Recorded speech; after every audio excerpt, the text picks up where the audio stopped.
शुभप्रिया मेजवानीमध्ये तुम्हा सर्वांचं खूप खूप मनापासून स्वागत आहे। आज आपण सिमला मिरचीची म्हणजेच ढोबळी मिरचीची भाजी कशी बनवायची ते पाहणार आहोत।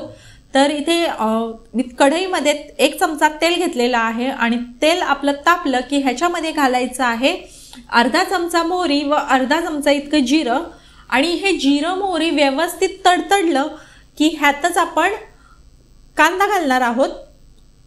तर इथे मी एक मोठा कांदा चिरून घेतलेला आहे बारीक अशा पद्धतीने आणि कांदा घातल्यानंतर ह्यातच आपण घालायचे आहेत कढीपत्त्याची काही पानं, त्याचबरोबर थोडासा हिंग, अगदी थोडासा 2 चिमूट इतका हिंग घेतलेला आहे तर तो घालायचा आहे आणि हा कांदा जो आहे आपल्याला छान असा परतून घ्यायचा आहे। तर इथे बघू शकता कांदा आपला छान असा भाजला गेलेला आहे, परतलेला आहे। आता ह्याच्यामध्ये मी मसाला घालते। इथे मी कांदा लसूण मसाला वापरते। ह्या जागी तुम्ही जो कोणता मसाला वापरत असाल तर तो घालायचा आहे तुमच्या आवडीप्रमाणे, तुम्हाला कितपत तिखट हवे त्या प्रमाणात।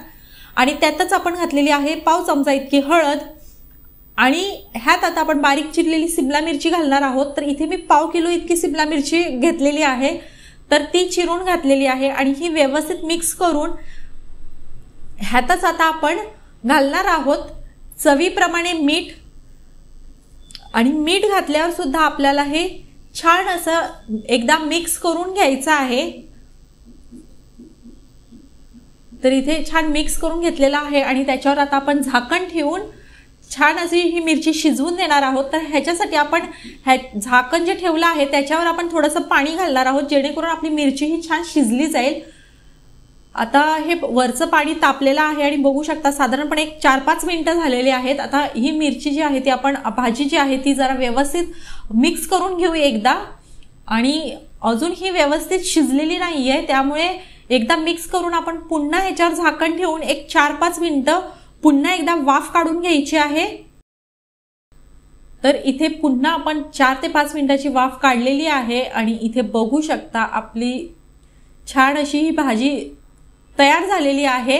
तर आपण चेक करूयात मिरची शिजली आहे का ते। इथे बघू शकता आपली मिरची जी आहे ती छान अशी शिजलेली आहे।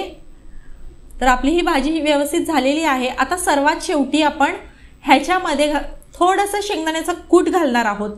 तर इथे मी शेंगदाण्याचं कूट घालते, हे पूर्णपणे ऑप्शनल आहे, तुम्हाला जर नसेल आवडत नाही घातलं तरी चालेल किंवा ह्याच्या जागी तुम्ही ओला खोवलेला नारळ जरी घातला तरीही चालेल, भाजी खूप छान लागते त्याने सुद्धा। तर ही भाजी जी आहे आपली तयार झालेली आहे।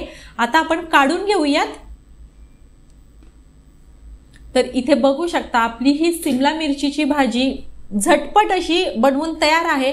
अतिशय झटपट होते, म्हणजे घाई गडबडीच्या टायमाला तुम्ही बनवू शकता आणि छान लागते चवीला। ही तुम्ही चपाती सोबत किंवा तोंडी लावायला सुद्धा तुम्ही ही भाजी खाऊ शकता। तर तुम्ही ही अशा पद्धतीने भाजी नक्की बनवून बघा आणि तुम्हाला आजची ही रेसिपी कशी वाटली हे कमेंटमध्ये नक्की सांगा। आवडली असेल तर लाईक करा, शेअर करा आणि अजूनही जर तुम्ही आपलं चॅनल सबस्क्राईब केलं नसेल तर नक्की सबस्क्राईब करा।